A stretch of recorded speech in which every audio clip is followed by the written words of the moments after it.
Guys, for awareness lang po ito ha. May tumawag po kasi sa akin kanina. Qualify daw po ako sa credit card, Mastercard, ganyan. Yung sinasabi sa akin. Pakinggan po ninyo yung usapan namin. No, ma'am. You are pre-qualified po for a Mastercard Shopmore po na credit card. Mastercard po, credit card. Yes, ma'am. Po. Yung Mastercard Shopmore po na credit card, yun ang pre-qualify sa accounting nyo. So, bank-initiated naman ito, ma'am. Kaya wala na po kayong requirements pa na kailangan i-provide sa amin. So, wala rin naman po kayong babayaran for the processing of your credit card application. Tapos kapag na-approve po kayo, ipadadala po namin ito, ma'am, sa billing address nyo based on record na rin po ng BIMA. Pwedeng magtanong kung magkano yung ano niya, yung limit.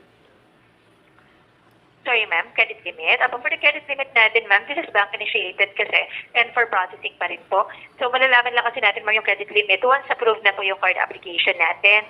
So, right now, wala pa po tayong mapaprovide, ma'am, na credit limit sa inyo. So, you can see it naman po dun sa welcome kit na marireceive nyo once na ma-approve na po kayo, ma'am.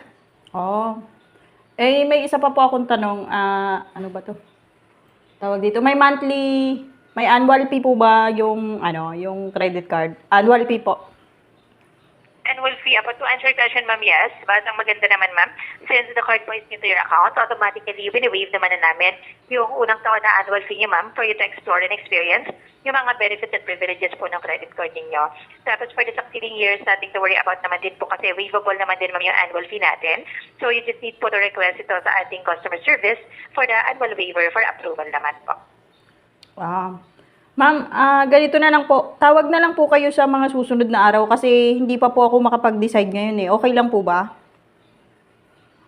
Pag this offer kasi, ma'am, is limited time offer lang. Actually, subject for approval pa rin naman po ito dito. So once you process your application and ma-receive niyo naman or ma-approve po kayo, pwede niyo pa rin siya mamabasa and mapag-aralan. So baka po makonsider niyo na i-take advantage. Kasi ma'am, hindi ako pwedeng mag-decide agad-agad gawa ng itatanong ko pa sa asawa ko. Sige po. Once, ma'am, i-note na lang po namin ito. But in case na lang po mag-visit niyo, you can reach naman din to our customer service hotline. Okay po, thank you. Ayan, napakinggan nyo naman po yung usapan namin. Malalaman po ninyo pag scammer yung parang sasabihin nila na limited, slot, ganyan. Tapos, mamadaliin kayo, sabihin, kailangan na malaman ngayon, kailangan nyo na mag-decide ngayon. Yan, ganyan po yung mga scammer. Ang payo ko po sa inyo, kapag meron tumawag na ganyan, wag po kayo agad-agad magbigay ng information. Oo, alam nila yung pangalan nyo. Tapos pag nag-proceed kayo, sabihin niyo, oh sige, kukuha ko. Marami na yung itatanong sa inyo. Itatanong na yung card number nyo, yung kung ano-ano, basta hanggang mamaya itatanong na yung OTP sa inyo. Ganyan ho yung mga scammer ngayon. Kaya maging aware po tayo sa mga tumatawag sa ating ganyan. Basta ang number 1 nyo pong gawin kapag may tumawag sa inyong ganyan, kung gusto nyo po talagang kumuha ng credit card, sabihin nyo po, i-verify nyo muna sa bangko. Or doon na kayo magre-request sa bangko. Kasi kung qualified naman kayo, nakalagay naman yan doon sa account nyo eh. Kung qualified talaga kayo doon sa credit card na sinasabi nila.